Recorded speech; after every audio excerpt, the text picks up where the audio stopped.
ex-husband, or as I sometimes like to think of him, my baby daddy, is the visionary Elon Musk of Tesla and SpaceX. I met him when I was 18, he was 19. We were at college. He would call me up. He always had classical music playing in the background.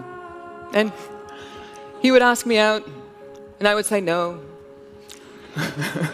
And he would call me up again, and he would ask me out, and I would say no. And it went on like this until we ended up living together in an apartment in the Bay Area, which we shared with 3 roommates and a miniature dachshund who was not house-trained.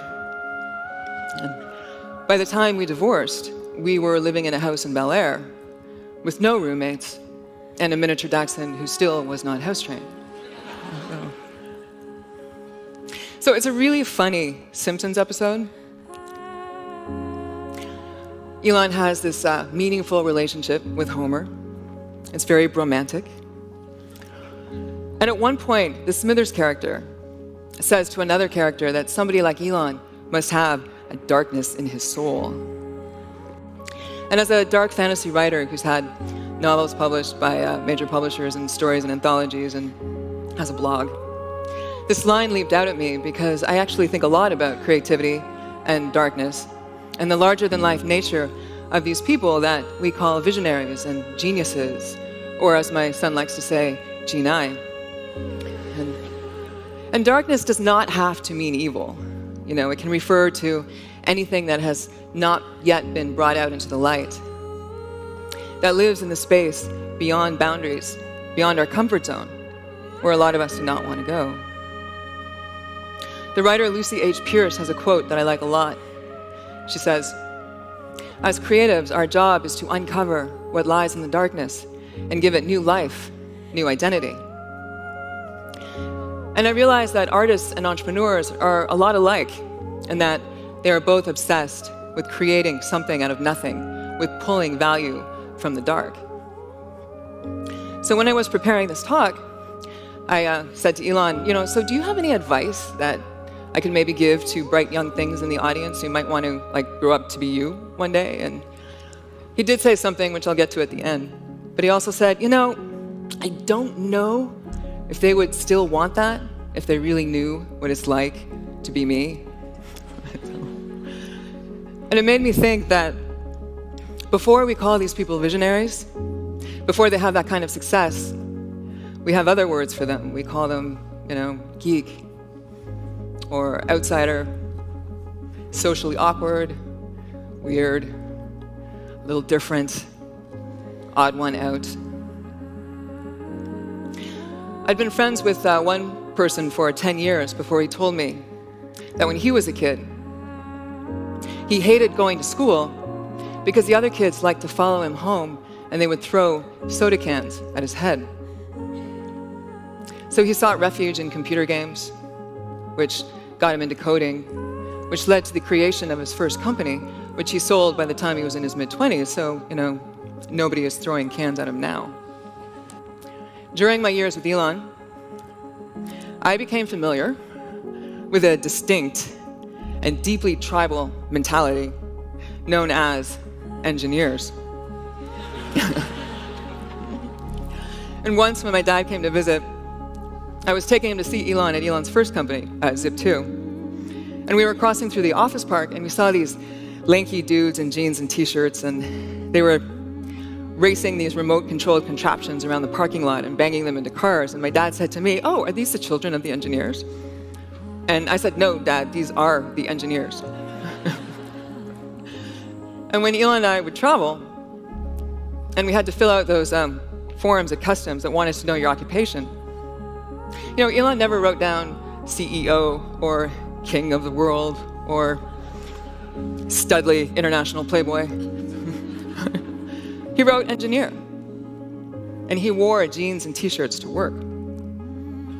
And whenever we went shopping for clothes, or later consulted with the stylist whose name was Martin, he would say, No, you don't understand. I can't look cool or hip because I have to look like an engineer.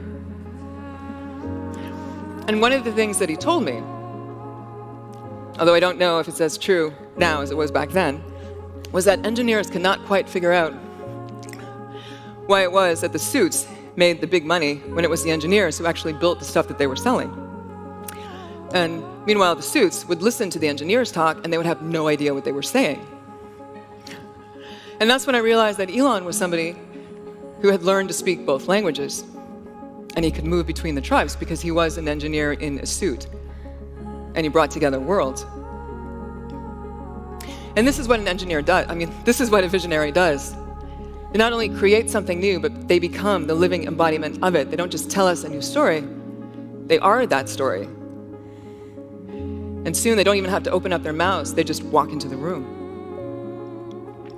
I recently read a profile on Elon, and he's quoted as saying something to a friend, and this happened during the time we were still married together. And he said something to this friend that he never said to me.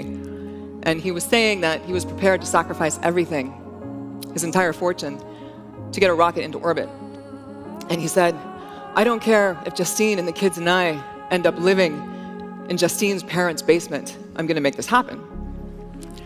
And so I read this, and I kind of wanted to go back in time and go up to him and take him by the shoulders and look him very seriously in the eyes and say, have you seen my parents' basement?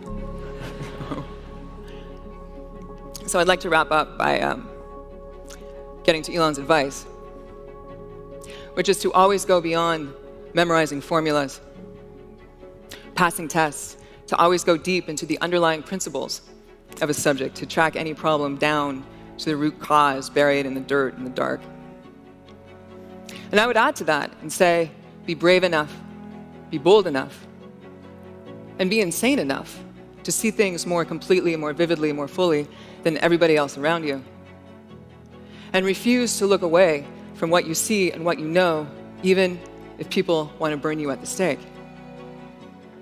Because visionaries, they take all that passion and their badass personalities and their mad skills and the mastery of their chosen subject matter, and they use it to put themselves on the line, unlike anybody else you'll ever meet. And it's this that allows them to open up windows into another deeper reality in which transformation is possible and things of awe happen on a regular basis.